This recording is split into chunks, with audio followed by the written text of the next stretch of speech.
뼈 중에 뼈, 살 중에 살이라고 하는 제목으로 창세기 2장 18절에서 25절 말씀 함께 상고하기 원합니다. 18절 여호와 하나님이 이르시되 사람이 혼자 사는 것이 좋지 아니하니 내가 그를 위하여 돕는 배필을 지으리라 하시니라. 하나님께서는 6일 동안 천지 창조를 하시면서 피조물들을 보시고 좋다라고 하는 말씀을 7번이나 하셨어요. 그리고 마지막 날에 하나님께서 사람을 지으시고 나서는 심히 좋았더라 이렇게 말씀하십니다. 심히 좋았다라는 말씀까지 포함하면 1장 전체에서 좋았다는 말을 7번이나 하신 거예요. 그런데 이제 처음으로 하나님께서 별로 마음에 들지 않는 것이 한 가지 있었습니다. 하나님 보시기에 좋지 않았던 것, 그것은 무엇일까요? 바로 사람이 혼자 독처하는 것이었습니다. 사람은 혼자서 살 수는 없는 존재라는 거죠. 반드시 공동체 속에서 살아가야 되는 존재라고 하는 겁니다. 하나님의 형상을 따라 지으심을 받았다고 그랬잖아요. 하나님의 형상을 따라 지으심을 받았다는 말 속에는 하나님의 영성을 받았고 하나님의 인격성을 받았고 하나님의 도덕성을 받았다는 말과 함께 하나님의 관계성을 받았다라고 하는 말이 포함되어 있는 거예요. 하나님 스스로가 삼위일체 하나님으로서 하나님 내부에 이미 관계를 맺고 계신 하나님이라고 하는 겁니다. 그리고 하나님께서 사람을 창조하신 목적도 역시 사랑의 대상자를 창조하신 거죠. 그래서 하나님께서는 관계의 하나님이시고 사람을 만드실 때도 사람 역시 관계의 인간, 사회적 인간, 공동체적 인간으로 사람을 만드셨다는 거죠. 그런데 사람이 혼자 있는 거예요. 아담을 지으셨는데 아담이 혼자 있는 겁니다. 자, 그러면 여기서 이제 질문을 하나 할 수 있죠. 하나님께서 아담을 만드시고 아담을 보니까 갑자기 이거 혼자 있으니까 조금 보기 안 좋은데 이런 식으로 생각하셨을까요? 그렇지 않죠. 하나님께서는 이미 아담과 하와를 만들어서 짝으로 이렇게 살게 하려고 생각을 하고 계셨던 겁니다. 그런데 혼자 사는 것이 좋지 아니하니 이렇게 표현한 이유는 뭐냐면 하나님께서 남자와 여자가 하나를 이루어서 한 공동체를 이루게 되는 그 연합이라고 하는 의미를 강조하고 계시는 거예요. 하나님께서 특별히 여자를 따로 지으시는 그 과정들을 설명을 해 가시잖아요. 그 과정들을 통해서 남자와 여자가 한 몸을 이루고 한 가정을 이루고 같이 공동체를 이루면서 살아가는 것, 이것이 어떠한 의미를 갖는 것이고 얼마나 중요한 것인지, 그리고 어떠한 자세로 상대방을 대해야 되는지 이런 것들에 대해서 두루 말씀해 주시기 위해서 접근을 하고 계신다는 겁니다. 전도서 4장 9절에서 12절을 보면 이런 말씀이 나와요. 두 사람이 한 사람보다 나음은 그들이 수고함으로 좋은 상을 얻을 것임이라. 혹시 그들이 넘어지면 하나가 그 동물을 붙들어 일으키려니와 홀로 있어 넘어지고 붙들어 일으킬 자가 없는 자에게는 화가 있으리라. 두 사람이 한 사람보다 낫다고 그래요. 혹시 한 사람이 넘어지면 다른 한 사람이 동물을 붙들어서 일으켜 세워주고 이렇게 할 수 있기 때문에 반드시 동무가 있는 것이 중요하다는 거죠. 근데 동무가 없으면 어떻게 해요? 혼자 있기 때문에 넘어져도 붙들어서 일으켜 줄 사람이 없다는 거죠. 그러니까 이런 사람에게는 혼자 있다라고 하는 그 자체로 화가 되는 겁니다. 또 두 사람이 함께 누우면 따뜻하거니와 한 사람이면 어찌 따뜻하랴. 아내와 남편이 같이 몸을 눕히고 있으면 따뜻해요. 이 말은 이제 같이 누울 때 살이 맞닿기 때문에 따뜻하라고 하는 의미 이상을 갖는 거예요. 함께 지내는 그 자체가 마음을 따뜻하게 하고 외롭지 않게 살 수 있게 된다고 하는 것을 은유적으로 이렇게 표현을 하는 겁니다. 한 사람이면 패하겠거니와 두 사람이면 맞설 수 있나니 세 겹줄은 쉽게 끊어지지 아니하느니라. 사람은 혼자 있으면 패하게 돼 있어요. 도전하는 자 앞에서 반드시 넘어지게 돼 있고 넘어지면 혼자서는 일어날 수 없는 경우가 너무도 많습니다. 그러나 두 사람이 있으면 서로 의지하면서 서로 손을 잡고 맞설 수가 있다는 거죠. 그런데 여기에 이제 세 사람이 있다고 생각해 보세요. 이 세 겹줄은 끊어지지 않는다는 겁니다. 그러니까 우리는 공동체적 인간이고 하나님의 관계적 속성을 이어받은 인간이기 때문에 관계 속에서 살아간다는 거예요. 독불장군이라는 것은 있을 수가 없다는 겁니다. 혼자서는 도무지 존재할 수 없는 것, 그것이 바로 인간이라고 하는 거죠. 18절 여호와 하나님이 이르시되 사람이 혼자 사는 것이 좋지 아니하니, 여기서도 얘기했죠. 사람이 혼자 사는 것은 좋지 않다는 겁니다. 하나님이 보시기에도 좋지 않고 사람 스스로에게도 혼자 사는 것이 외롭고 좋지 않다는 거예요. 그러니까 내가 그를 위하여 돕는 배필을 지으리라 하시니라 이렇게 돼 있죠. 돕는 배필이라고 하는 용어 때문에 많은 사람들이 오해를 해요. 여자를 마치 남자의 부속품처럼 생각을 하는 겁니다. 여자는 남자를 도우라고 만들어 놨어. 이런 식으로 하면서 남자가 머리고 여자는 그저 남자를 따라다니면서 돕는 그런 역할만 하는 부속품처럼 이렇게 생각을 한다는 거죠. 근데 이 돕는 배필이라고 하는 말은 히브리어로 에제르 크네그도라고 하는 말이에요. 에제르라고 하는 말은 헬퍼라는 뜻입니다. 조력자, 도움, 돕는 자 이런 뜻이 되는 거예요. 크네그도 이 말은 그에게 어울리는 이런 뜻이에요. 배필이라고 하는 뜻이 아니라 그에게 어울리는 이런 뜻인 겁니다. 복합 전치사죠. 이거를 이제 한꺼번에 붙여서 영어 성경에서는 a helper suitable for him. 다시 얘기해서 그에게 딱 맞는 조력자를 내가 만들어주겠다. 이런 식으로 이제 번역이 돼 있는 겁니다. 이 번역이 사실은 맞는 거죠. 이 헬퍼라고 하는 단어는 성령님께서 우리를 도우신다라고 할 때도 똑같은 단어를 쓰거든요. 성령님이 우리를 도울 때 성령님이 우리의 부속품이기 때문에 우리를 돕는 건가요? 그게 아니죠. 누군가를 도울 수 있다라고 하는 것은 도울 만한 힘이 있기 때문에 그렇다는 겁니다. 또 반면에 도움을 받는 사람 입장에서는 어떻겠어요? 도움을 필요로 한다라고 하는 연약한 존재라고 하는 거예요. 남자는 혼자 존재할 수 있는 힘 있는 존재가 아니에요. 연약한 존재죠. 그러니까 돕는 배필이 필요하다는 겁니다. 남자는 혼자서 산다라고 하는 그 자체로 도움이 필요해요. 여자가 같이 있다라고 하는 그 사실 자체로 도움이 되는 거죠. 그래서 여자한테 남자가 갖지 못한 도울 만한 것이 있다는 거예요. 남자와 여자를 하나님께서 완전히 다르게 만들었잖아요. 여자들이 남자를 볼 때 어때요? 남자는 아주 단세포 동물이죠. 뭐 어떻게 저렇게 생각할 수 있나 할 정도로 너무나도 단순하죠. 어떤 복잡한 생각을 해내지 못해요. 자기를 실컷 욕했는데 자기를 칭찬한다고 막 생각하고 남자들은 이렇단 말이에요. 여자만이 가지고 있는 섬세함과 남자가 갖지 못한 그런 능력들이 있단 말이죠. 그렇기 때문에 남자를 완성시킬 수 있는 존재, 이런 존재가 바로 여자인 거예요. 그러니까 돕는 배필로 만들었다 이 말에는 일이나 도와주고 또 출산할 때 애나 낳아서 종족번식이나 해주라고 만들어 놓은 것이 아니라는 겁니다. 남자의 부족함을 채워주고 동시에 교제를 통해서 서로에 대해서 의지를 하게 만들려고 돕는 배필을 만들어 놨다는 거예요. 여자는 남자의 부속품이 아니라 하나님의 형상을 가진 동등체라고 하는 겁니다. 창세기 1장 27절에서는 이렇게 말해요. 하나님이 자기 형상, 곧 하나님의 형상대로 사람을 창조하시되 남자와 여자를 창조하시고, 하나님의 형상대로 사람을 창조하셨는데 남자도 하나님의 형상이고 여자도 하나님의 형상이라는 거예요. 그런데 남자를 만들 때는 흙으로 빚어놓고 나서 영을 집어넣어서 생명이 되게 했다라고 하는 얘기가 나오는데, 여자를 만들 때는 영을 불어넣어서 생명이 되게 했다라고 하는 얘기가 나오지 않아요.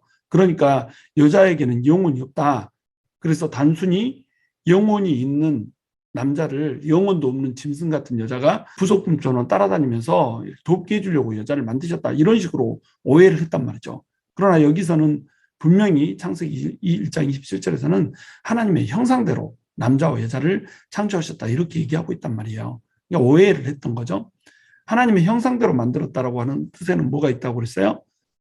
인간을 영적인 존재로 만들었다고 하는 것, 인격적인 존재로 만들었다고 하는 것, 이것이 포함되어 있는 얘기라고 그랬죠. 그러니까 여자도 영혼을 불어넣었다라고 하는 이야기가 생략돼 있을 뿐이지 똑같이 영혼을 가진 존재로서 남자와 동등한 존재, 하나님의 형상을 가진 동등한 존재로 만들어졌다라고 하는 겁니다. 19절, 여호와 하나님이 흙으로 각종 들짐승과 공중의 각종 새를 지으시고 아담이 무엇이라고 부르나 보시려고 그것들을 그에게로 이끌어 가시니 아담이 각 생물을 부르는 것이 곧 그 이름이 되었더라. 돕는 배필을 지어주겠다는 얘기를 하다가 갑자기 동물 얘기를 끼워놓고 있어요. 갑자기 짐승 이야기를 왜 하는 걸까요? 이 이야기를 하는 이유는 뭐냐면 짐승이 아담의 그 결핍을 채워줄 수가 없다는 겁니다. 그 얘기를 강조하려고 지금 짐승들을 끌어다 주는 거예요. 피조물들이 엄청나게 많은데 그 수많은 피조물들이 아담의 관계적 결핍을 채워줄 수가 없다라고 하는 거예요. 자, 동물도 사람과 똑같이 흙으로 지었잖아요. 그리고 동물을 하야 이렇게 부른다는 겁니다. 여기 시를 붙여놓은 이유는 하얀데 이 발음이 하야 이러기 때문에 가래 끓는 소리를 내야 되기 때문에 시를 붙여놨어요. 하야 이게 이제 동물이에요. 근데 하와는 뭐예요? 하파 이렇게 발음을 한단 말이에요. 하야와 하파 되게 발음이 비슷하죠. 흙으로 지었으면서 살아있는 것이라고 하는 뜻을 갖는 발음도 비슷해요. 뜻도 살아있는 것 이것이 하야거든요. 그런데 집합적으로 살아있다라고 하는 말을 심바이오시스라고 하는 말을 표현할 때는 하바 이렇게 얘기를 하거든요. 그러니까 둘 다 살아있어요. 그리고 둘 다 발음도 비슷해요. 동물들을 데려오니까 친근하게 이름도 지어줬단 말이죠. 동물들 하나하나 오는데 하나하나 전부 다 너는 뭐 너는 뭐 하고 이름을 지어주잖아요. 얼마나 친밀해요. 그러나 아담이 필요로 하는 것은 동물들이 아니라는 거예요. 흙으로 지어서 살아있고 또 친근하게 이름도 지어주지만 이들은 수토브 헬퍼가 될 수가 없다는 거죠. 그 수토브 헬퍼로서 돕는 배필로서 부적절하다는 겁니다. 이 아담은 동물에 대한 권한을 가져요. 하나님이 아담을 지어주시고 나서 그 이름을 아담이라고 이름을 주시잖아요. 이름을 지어줬다 그러면 그 이름을 지어준 대상에 대해서 권한을 갖는다는 겁니다. 통치권을 갖는다는 거예요. 그러니까 동물들의 이름을 다 지어줬다 이 말은 아담이 그 동물들에 대한 통치권을 갖는다는 겁니다. 물론 식물들에 대해서도 아담이 이름을 지어줬겠죠.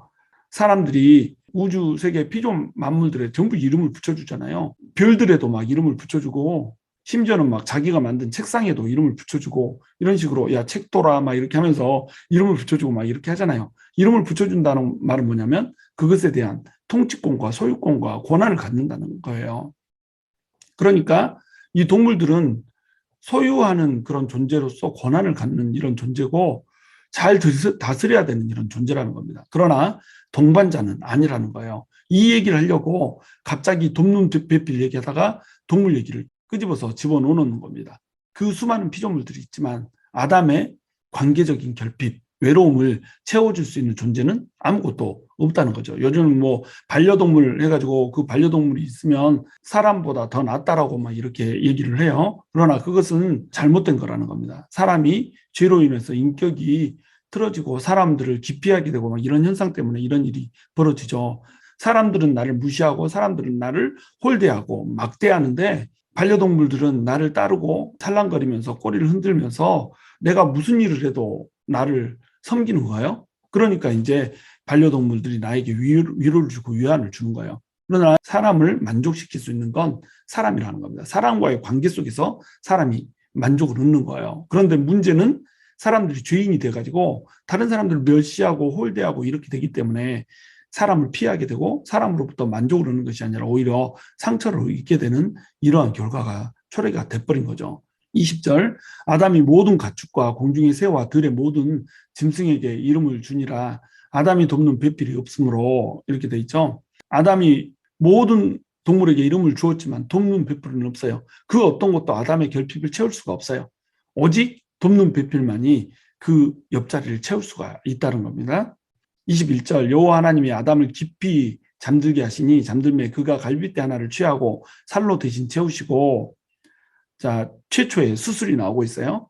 하나님께서 아담을 깊게 잠들게 해서 마취를 시키죠. 그리고 나서 갈빗대 하나를 취해서 22절 여호와 하나님이 아담에게 취하신 그 갈빗대로 여자를 만드시고 그를 아담에게로 이끌어오시니 이렇게 돼 있죠. 갈빗대 가지고 이제 여자를 만드는 거예요. 이것 때문에 이제 사람들이 오해를 하죠. 남자는 여자보다 갈빗대가 하나가 부족하냐?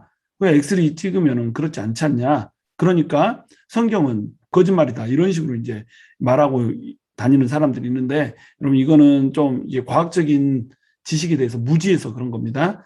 획득 형질은 유전되지 않는 거예요. 갈빗대를 하나 뽑아내도 아담한테서만 갈빗대가 하나 부족할 뿐이고 자식을 낳으면 갈빗대가 온전히 달린 사람들이 나오는 거예요. 획득 형질은 유전되지 않는다. 이렇게 유식한 말로는 이렇게 표현을 하는 겁니다. 그러니까 남녀가 다 갈빗대가 똑같아요. 아담만 갈빗대가 이제 부족하죠. 그런데 하나님께서 왜 아담의 갈빗대를 취해서 또 깊이 잠들게 하시는 이런 수고를 하시면서 이렇게 하와를 만드실까요? 하나님께서는 처음부터 남자와 여자를 만드실 수 있었어요. 모든 땅의 생물들을 말씀 하나로 딱 나오게 해서 암수 그냥 바로 만드시잖아요. 근데 사람을 만들 때는 그렇게 하지 않는단 말이에요. 사람을 만드실 때는 남자를 흙으로 빚어서 만들고 남자의 몸에서 갈빗대를 취해서 남자의 몸의 일부로 하와를 만들더라는 겁니다. 자, 이렇게 한 이유는 뭘까요? 남자와 여자가 원래 한 몸이었다라고 하는 거예요.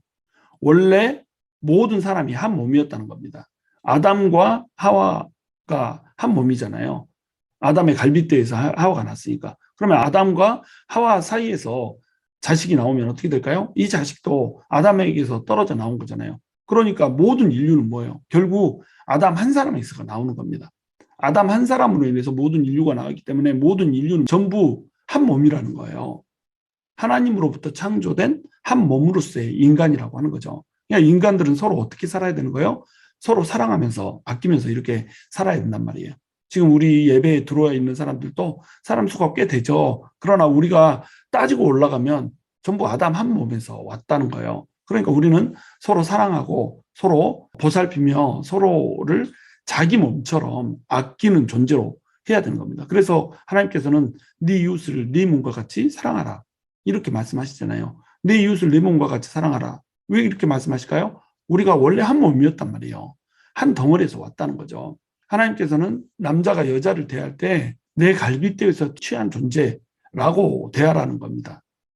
내 몸의 일부로 대하라는 거죠. 그래서 깊게 잠들게 하신 다음에 몸의 일부에서 취해서 빚어가지고 하나님께서 여자를 만드신 거라는 거죠. 흙으로 만드실 때 아예 둘 다 만드실 수 있었지만 이렇게 안 하신 이유, 그 이유는 뭐냐면 남자와 여자가 하나라는 겁니다. 서로 사랑하라는 거죠. 서로 아끼라는 거죠. 이것에 대해서 이제 매튜 헨리라고 하는 주석가는 이렇게 주석을 합니다. 하나님께서 머리뼈를 취하지 아니하신 것은 남자 위에 서지 말라고 그런 것이고, 다리뼈를 취하지 않은 것은 남자한테 짓밟히지 말라고 그런 것이고, 갈비뼈를 취한 것은 동등한 존재로서 존재하라고 갈비뼈를 취한 것이다. 그리고 팔 아래에 있는 것을 취한 것은 남자에게 보호를 받게 하기 위한 것이고, 심장 바로 옆에 있는 것을 취한 것은 남자에게 사랑을 받으라고 한 것이다. 멋진 해석이죠. 여자는 남자와 동등한 존재예요. 그리고 여자는 깨어지기 쉬운 존재란 말이죠. 나중에 이제 이샤라고 하는 이름을 여자한테 붙여주는데, 이샤라고 하는 이 이름 자체가 깨어지기 쉬운 존재라고 하는 뜻입니다. 그러니까 여자는 깨어지기 쉬운 그릇이란 말이에요. 그러니까 팔 아래 걸로 뽑아내서 팔 아래 두고 남자가 보호하라, 이런 의미로 이제 받아들여야 된다는 거죠. 그리고 심장 옆에 있는 걸로 떼 있기 때문에 남자는 여자를 사랑해야 된다는 겁니다. 남자한테서 사랑받으라고 심장 옆에 있는 갈빗대를 떼냈다는 거예요. 또 카스토라고 하는 사람은 이렇게 해석합니다. 좋은 아내는 갈빗대 같은 아내다라고 하는 거예요. 갈빗대가 우리 사이드에 있듯이 조력자 동반자로서 항상 옆에 있으라는 거죠. 그리고 영혼이 결합된 자로서 있으라는 거예요. 여러분 오른쪽에 보시면 갈빗대가 있는데, 머리뼈로 취하지 않고 다리뼈로 취하지 않은 그런 이유들은 사실은 과학적으로 보면은 머리뼈 취해버리면 어떻게 했어요? 머리가 보호가 되지 않겠죠. 그리고 다리뼈를 취해버리면 다리를 절게 되겠죠. 그러니까 갈비뼈가 여러 개가 있는데 이 여러 개 중에 하나를 취한 거죠. 아담스 오퍼레이션 이런 식으로 부르는 수술이 있어요. 교통사고 같은 걸로 인해서 이제 턱뼈나 뭐 이런 게 나가면 7번, 8번 갈비뼈 보이시잖아요. 7번, 8번 갈비뼈 있는 여기서 연골을 취해다가 턱뼈를 만드는 거예요. 뭐 살점까지 다 같이 뜯어다가 채워서 성형 수술을 해가지고 해주는 것을 아담스 오퍼레이션 이런 식으로 이름을 붙여넣는 겁니다. 자, 하나님이 갈빗대를 만드시는 이 섭리를 봐보세요. 갈빗대가 가장 수복이 잘 되고 막 이렇잖아요. 하나님께서는 이미 모든 것을 작정해 놓고 계셨던 거예요. 하나님이 아담 혼자 있으니까 아담 보시고 나서 어메 혼자 있으니까 내 실수다. 너 짝이 있어야 되겠다. 이렇게 하신 게 아니란 말이죠. 하나님께서는 이미 아담을 그 짝을 만들기를 원하셨다는 거예요. 그런데 짝을 만들 때 특별히 혼자 독처하는 것이 보기 안 좋으니 여자를 만들겠다라고 한 얘기는 뭐냐면, 남자와 여자가 한 몸처럼 서로 사랑하면서 살라는 거예요. 그리고 한 몸에서 나온 모든 인간들이 서로 사랑하면서 살라고 하는 얘기를 하는 겁니다. 22절 이제 마지막 부분에 보면 그를 아담에게로 이끌어오니 이렇게 돼 있어요. 하나님께서 아담이 잠들고 나서 갈빗대를 취해서 하와를 만들었는데 아담이 이제 잠에서 깼을 거 아니에요. 그 아담에게로 하와를 이끌고 이제 가는 겁니다. 아담이 뭘 하고 있나요, 지금?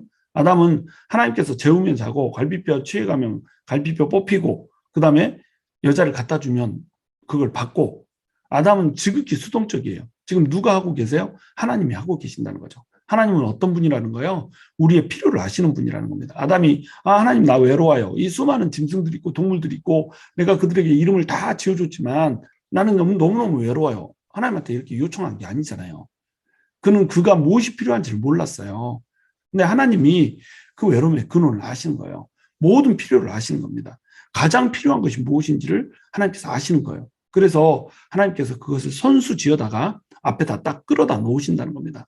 하나님은 우리의 필요를 아시고 우리의 필요한 것, 가장 우리가 좋아하는 것, 가장 우리가 기뻐할 만한 것, 이것을 공급해 주시는 분이 바로 우리 하나님이라고 하는 거예요. 23절 아담이 이르되 이는 내 뼈 중에 뼈, 살 중에 살이라. 이거 보세요. 아담이 자기가 뭘 좋아하는지 뭘 필요로 하는지 모르는데 하나님이 필요로 한 걸 딱 갖다 주니까 감탄에 겨워서 얘기를 하잖아요. 이거 감격이 겨워서 시적으로 지금 얘기를 하고 있는 겁니다. 운율을 맞춰서 얘기하는 거죠. 뼈 중에 뼈요, 살 중에 살이요. 이게 라임이 맞는 거예요. 남자에게서 죄하였은즉 여자라 부르리라. 히브리어로는 남자가 이쉬고 여자가 이샤거든요. 이쉬, 이샤 이렇게 라임을 맞춰가면서 시를 짓는 거예요. 한편의 시를. 이 여자는 내 뼈 중에 뼈, 내 살 중에 살이라. 히브리인들은 친척을 혈통이라고 부르지 않고 골육이라고 불렀어요. 영국이나 뭐 이 서구에서는 친척을 혈통이라고 부르잖아요. 그런데 너는 내 골육이니 막 이런 식으로 히브리인들은 불렀단 말이에요.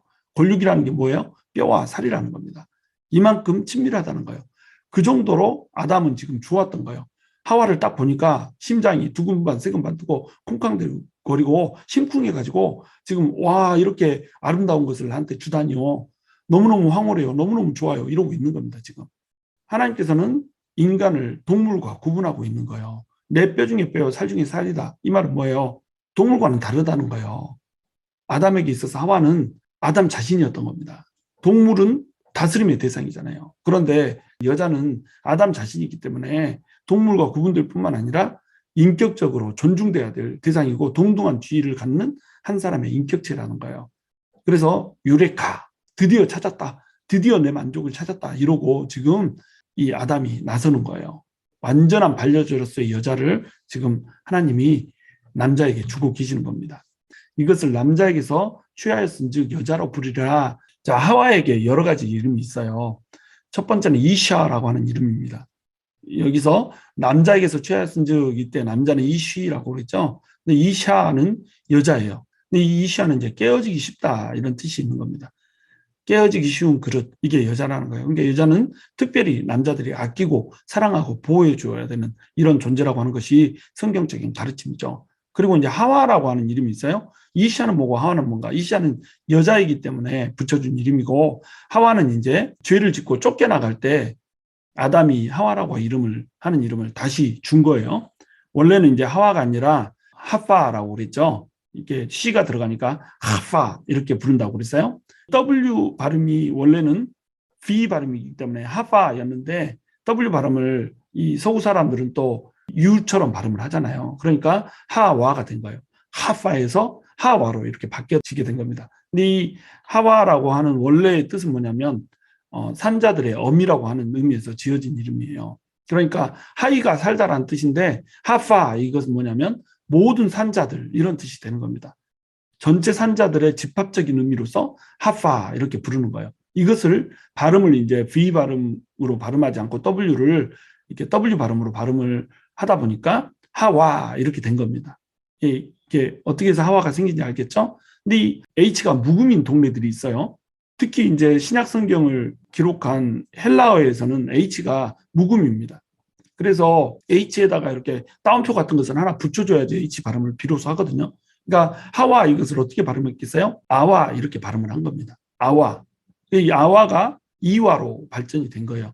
근데 이 W를 W 발음하지 않고 V로 발음하면 어떻게 되겠어요? 이브 이렇게 발음이 되는 거예요. 그래서 이와라고 이제 신약 성경에서는 바울이 부르는 장면이 나와요. 이와가 선악과를 따먹었다 이런 식으로 하와를 이와라고 부르죠. 하와를 이와라고 부르는 이유는 뭐냐면 헬라어로 이와라고 부르는 거예요. 근데 이것을 W 발음을 V라고 발음을 하면 이제 이브가 되는 겁니다. 이것이 영어로 들으면서 이제 이브라고 부르게 되는 거예요. 그러니까 이샤, 하와, 이브, 이와 이게 다 이제 하와에 대한 이름인 거죠. 어떻게 해서 이 이름들이 나오게 되는지 좀 상식적으로 알면 좋을 것 같아서 좀 말씀을 드렸고 24절 이러므로 남자가 부모를 떠나 그의 아내와 합하여 둘이 한 몸을 이룰지로다. 이러므로 남자가 부모를 떠나 이렇게 돼 있죠. 여기서 부모를 떠나 이 말은 사실은 저버리고 이런 말로 해석하는 게 더 맞아요.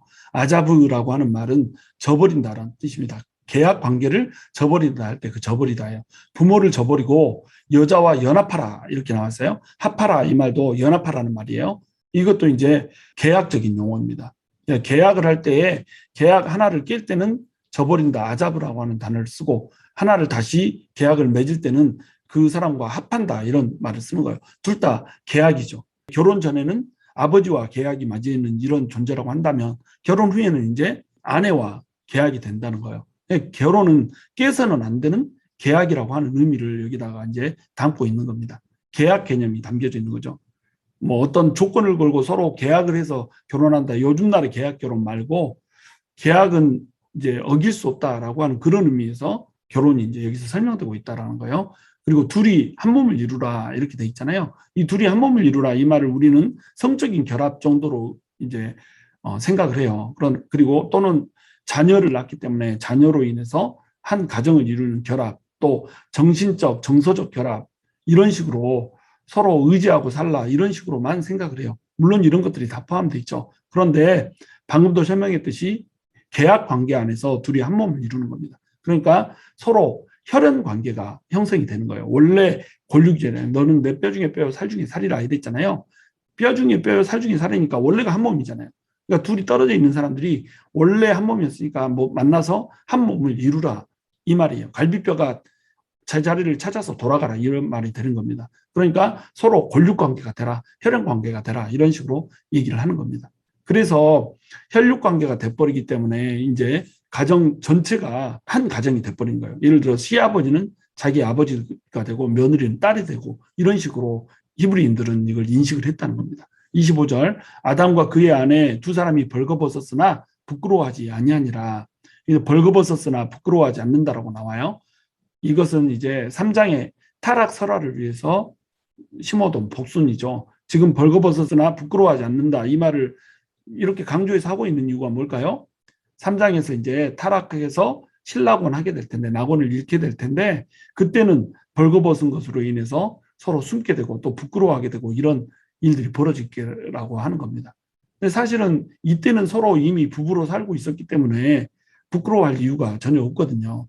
부끄러워해야 된다면 지금 현재 아담한테 하와를 하나님이 맨 처음 데려왔을 때 서로 처음 보잖아요. 이때 이제 부끄러워야죠. 근데 이때는 부끄러움이 없었단 말이에요. 태초의 인간은 수치심이 없었다는 겁니다. 수치심은 죄로 인해서 생겨난 거라고 하는 거예요. 우리 마음속에 이제 수치심이 있고 이런 것들은 모두 인간에게 들어온 죄의 결과라고 하는 거죠. 죄가 수치심을 낳고 이 수치심은 우리를 사로잡아서 인간들을 피하게 하고 사람들과 서로 대면하지 못하게 하고 이렇게 혼자서 외롭게 살게 만드는 이런 결과를 초래한다는 거예요. 자, 하나님을 떠나면 어떻게 돼요? 하나님을 떠나면 관계가 무너지는 거예요. 하나님을 떠나면 수치심이 들어오고 하나님을 떠나면 사람이 아닌 동물이 동반자가 되게 되는 겁니다. 그러나 동물들은 우리가 다스리는 존재고 우리는 하나님 안에서 서로 한 연합체를 만들고 한 공동체를 만들어서 하나님 앞에 나아가야 된다라고 하는 거예요. 하나님께서 가정을 주시는 이유도 함께 연합하여서 하나님께 나아가라고 하는 것이고 하나님께서 교회를 주신 이유도 함께 연합하여서 공동체로 서로 사랑하면서 하나님 앞에 서라고 하는 겁니다. 하나님께서 만드신 유일한 두 기관이 있어요. 그게 가정과 교회거든요. 하나님께서는 이 가정과 교회를 통해서 사람이 서로 관계적인 존재로 도덕적인 존재로 서로 사랑하면서 아끼면서 하나님 앞에 서기를 원한다는 거예요. 그 가정과 교회를 투영해서 하나님을 보기를 원하시고 하나님과 사람 사이에 사랑의 관계를 구체적으로 체험하고 느끼기를 원하신다는 거예요. 그러므로 여러분 우리 옆에 있는 사람들 우리 가족 구성원들 한 사람 한 사람 정말로 아끼고 사랑해야 돼요. 내 아이인 것처럼 사랑해야 되는 겁니다. 그 사람들의 마음을 내 처지인 것처럼 이해해야 된다는 거예요. 마음을 이해해 주지 못하고 그 사람들의 입장을 생각해 주지 못하고 그 사람들의 아픔을 이해해 주지 못하면 우리는 태초에 하나님께서 남자와 여자로 지으신 그 목적에서부터 벗어나게 되는 거예요. 하나님의 목적과 뜻에서 벗어난 것, 그것이 바로 죄잖아요. 그러므로 서로 사랑합시다. 그리고 가족끼리 너무나도 사랑하는 존재가 될 수 있도록, 그리고 또한 교회 공동체 안에서도 서로 사랑할 수 있게, 교회 밖에서도 한 영혼을 사랑할 때에 정말로 내 몸을 사랑하듯이 내 뼈와 내 살인 것처럼 그렇게 사랑할 수 있게 되기를 원해요. 저와 여러분이 하나님께서 태초에 우리를 지으신 그 목적대로 서로를 내 몸처럼, 내 뼈처럼, 내 살처럼 아끼고 사랑하게 되는 거룩한 성도들이 될 수 있기를 주님의 이름으로 축원합니다.